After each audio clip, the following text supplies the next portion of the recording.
जय हिंद बच्चों तो मैग्नेटिक फील्ड का जो नेक्स्ट टॉपिक है उसको लेते हुए हम लोग आगे बढ़ते हैं। इसके पहले हम लोगों ने देख रखा था कि मैग्नेटिक फील्ड में फ्लक्स के चेंज होने से किस तरह से ईएमआई यानी इलेक्ट्रोमैग्नेटिक इंडक्शन होते हैं। ठीक है, तो हमारा जो ये टॉपिक है बच्चों, ये एसी जनरेटर है या फिर एसी मोटर आप इसको कहते हो। आप इसके पहले देखें कि डीसी मोटर में किस तरह से हम लोग एक डायरेक्टली बैटरी लगाते हैं और उस बैटरी से छोटे मोटे इक्विपमेंट या तो लाइटनिंग करते हैं या फिर वो मैकेनिकल एनर्जी में कन्वर्ट करके किसी भी तरह से वो अपना फंक्शन करते हैं। बट एसी जनरेटर या फिर एसी मोटर में जस्ट इसका रिवर्स होता है। We are using mechanical energy to gain electrical energy. ठीक है, पॉइंट टू बी नोटेड। और इसके लिए जो हमारा प्रिंसिपल होता है बच्चों, वो होता है ईएमआई का, इलेक्ट्रोमैग्नेटिक इंडक्शन। ठीक है, वहाँ पर डीसी मोटर में हम लोग फ्लेमिंग्स लेफ्ट हैंड रूल लगाते थे, यहाँ पर हम लोग फ्लेमिंग्स राइट हैंड रूल लगा रहे हैं। ओके, फिर वहाँ डीसी मोटर में हम लोग स्प्लिट रिंग्स रखते थे। आप प्रीवियस जो वीडियोस है उसमें देखेंगे, इसका मैं लिंक भी डीसी मोटर का नीचे दे दूंगा, ईएमआई का भी दे दूंगा। ठीक है, डीसी मोटर में जहां आप स्प्लिट रिंग्स लगाते थे, यहां पर आप ध्यान रखें स्लिप रिंग्स लगाते हैं। ओके, तो ये सब चीजें हैं। अब हम इसका जो है डेप्थ में जाते हैं। ओके, तो बच्चों ये है आपका, इस टाइप से यहाँ पर आप परमानेंट मैग्नेट ले रहे हैं। यहाँ सिंपली आप एक आर्मेचर वाला कुछ भी ले रहे हैं।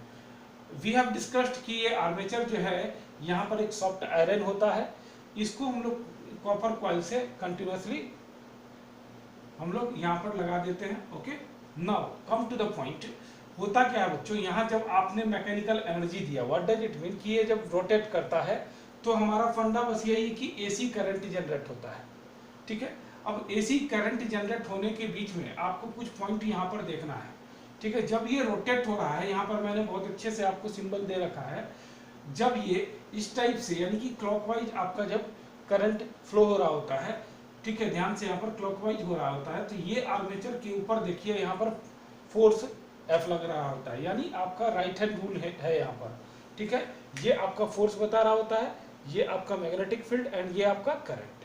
तो आपका चूंकि नॉर्थ पोल से डायरेक्टली हम लोग साउथ पोल की ओर क्या कर रहे हैं बच्चों, हम लोग यहाँ पर हमें मैग्नेटिक फील्ड लग रहा होता है, तो हम लोग मैग्नेटिक फील्ड को के डायरेक्शन में ये वाला फिंगर रख दिए, और ये जो मिडिल फिंगर जो है centre finger, C for centre, C for current, यहाँ पर हम लोग करंट के डायरेक्शन में रख देते हैं। तो हम लोग देख रहे हैं कि टुवर्ड्स अपवर्ड आपकी ओर फोर्स आ रहा होता है। ओके, यानी यहाँ पर जो है आर्मेचर आपका उठ रहा होता है, और यहीं पर क्या हो रहा है, यही चीज आपको डाउनवर्ड हो रहा है, यानी कि नीचे की ओर जा रहा है।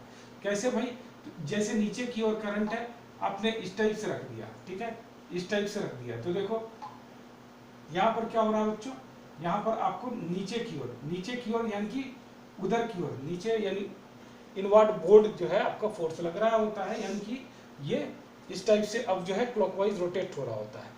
बट यहाँ आपको एक चीज देख रहे हो, यहाँ पर आपको स्लिप रिंग्स लगे हुए हैं, यहाँ भी यहाँ भी। यहाँ पर हमने गैल्वेनोमीटर रखा है। गैल्वेनोमीटर क्या है बच्चों, ये इलेक्ट्रोकेमिकल इंस्ट्रूमेंट होता है जो कि आपको करंट के बारे में उसका डायरेक्शन जो है आपको बताता है।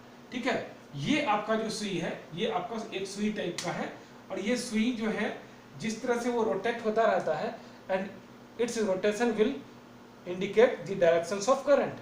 तो इसका क्या फंक्शन है और इसमें क्या खासियत है, देखो होता क्या है बच्चों कि यही जब आपका 180 डिग्री जब रोटेट कर जाता है, ठीक है, ध्यान से यहाँ पर 180 डिग्री जब रोटेट कर जाता है, तब अगर हम देखें तो यही, अगर हम यहाँ पर ध्यान पूर्वक देखें, कोई आर्मेचर है, मान लो कि ये आपका आर्मेचर है।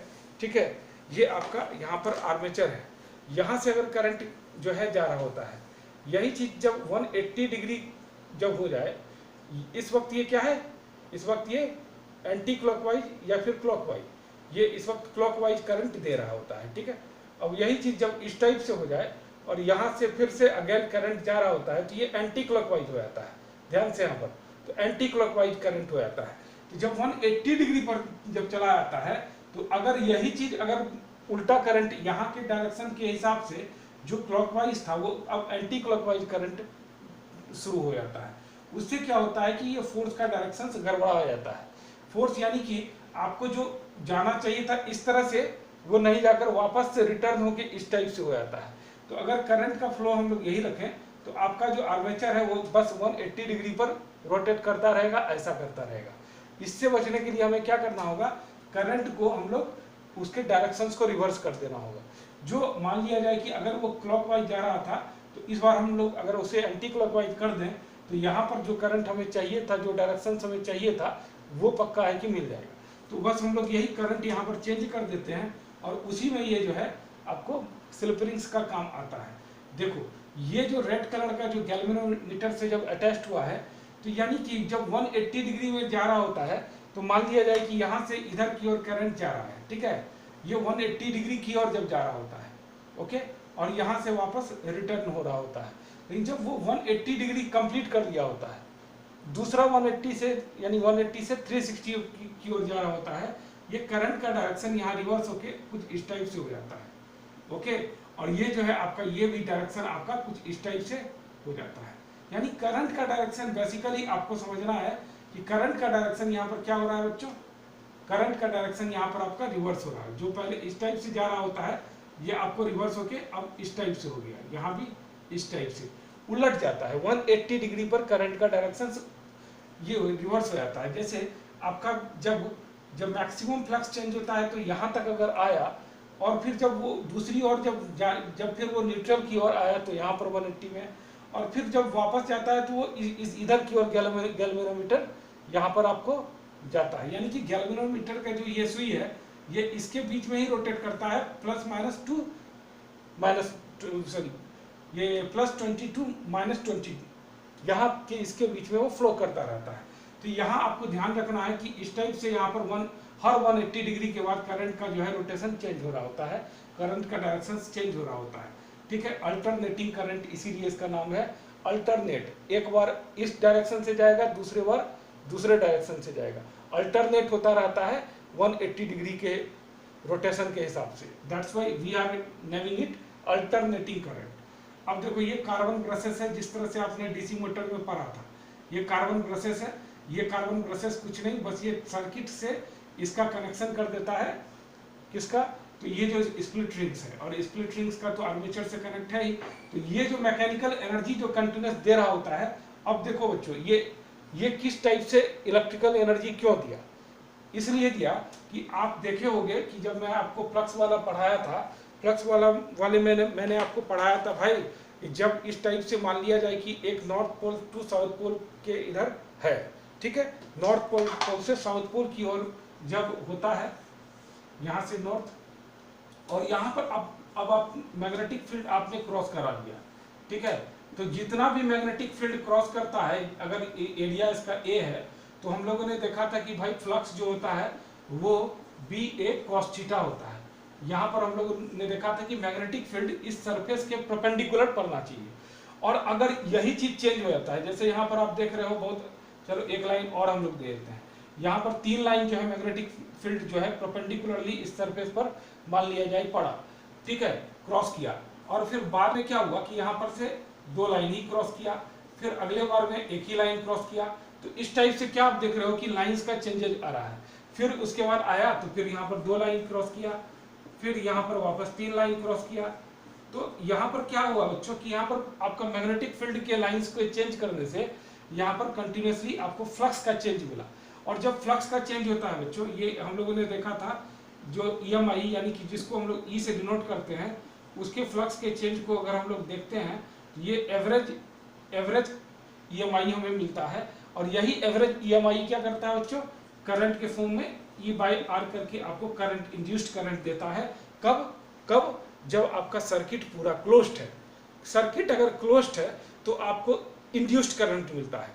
कहने का मतलब यहाँ पर आपने मैग्नेटिक फील्ड या फिर एरिया या फिर कुछ भी जो एंगल चेंज आपका आर्मेचर कंटिन्यू करता जा रहा है, ये क्या कर रहा है आखिर में, ये कर रहा है कि आपका फ्लक्स जो है चेंज हो रहा है। यहाँ पर जैसे फ्लक्स चेंज हो रहा होता है, आपको इंड्यूस्ड करंट जो है, आपको ये EMI आपको मिलता जा रहा है, जिसके कारण हम लोगों ने यहाँ पर प्रिंसिपल लिखा है EMI। अब यही EMI जब आपको चेंज किया तो आपको इंड्यूस्ड करंट मिल गया।